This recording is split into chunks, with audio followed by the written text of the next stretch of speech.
There's one creature on earth that gets almost everything it wants: food, shelter, warmth, affection, devotion, and it earns none of it through achievements, status, or success. It doesn't make money. It doesn't build companies. It doesn't win awards. It can't even speak. It's a dog. And the reason a dog is often loved more openly than many people comes down to one simple thing. It does the moment you walk through the door, something most people rarely do. A dog is genuinely happy to see you. No hidden agenda, no performance, no calculation. Just pure excitement that you exist. And here's the uncomfortable truth. In a world where almost everyone is trying to be noticed, very few people are paying attention to anyone else. Real interest in another human being has become one of the rarest things there is. Stay with me for the story of a magician near the end who entertained 60 million people and insisted his success had almost nothing to do with magic. Let's start with a number that should make you pause. Researchers once studied hundreds of telephone conversations and counted the most frequently used word. It wasn't you, it wasn't we, it was I, over and over again. 3, we spend much of our lives talking about ourselves, thinking about ourselves, and waiting for our turn to speak. We assume that being interesting is the path to connection. But connection doesn't work that way. The psychologist Alfred Adler put it bluntly: the person who is not interested in other people lives the hardest life of all and causes the greatest difficulties for others. That's a strong statement.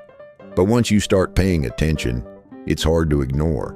Now look at someone who understood this instinctively: Theodore Roosevelt.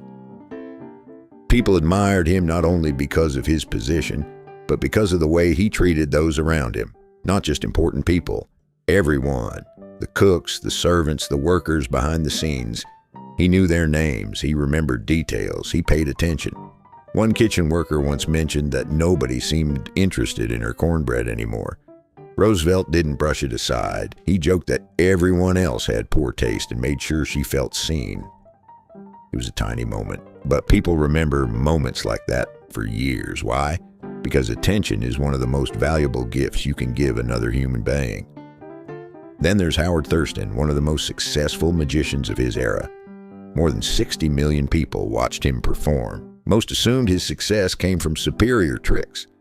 But many of those tricks could be learned from books. His real advantage was something else entirely. Before every performance, he stood backstage and repeated the same thought to himself. He reminded himself that he appreciated his audience, that he was grateful they had come, that he genuinely liked them.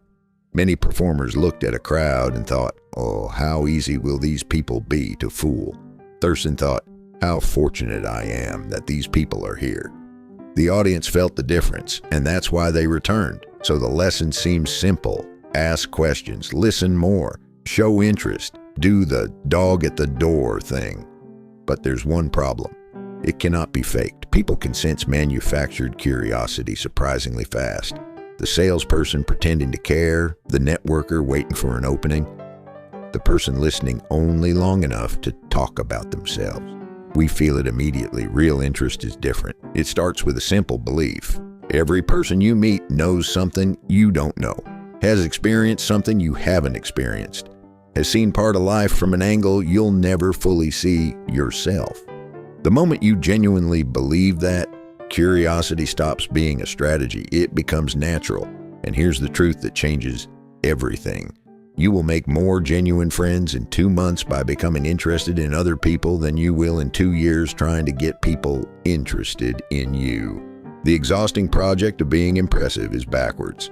The people everyone enjoys being around aren't usually the most fascinating. They're the people who make others feel fascinating. The most memorable person in the room is often the one who makes everyone else feel noticed. Be the dog at the door.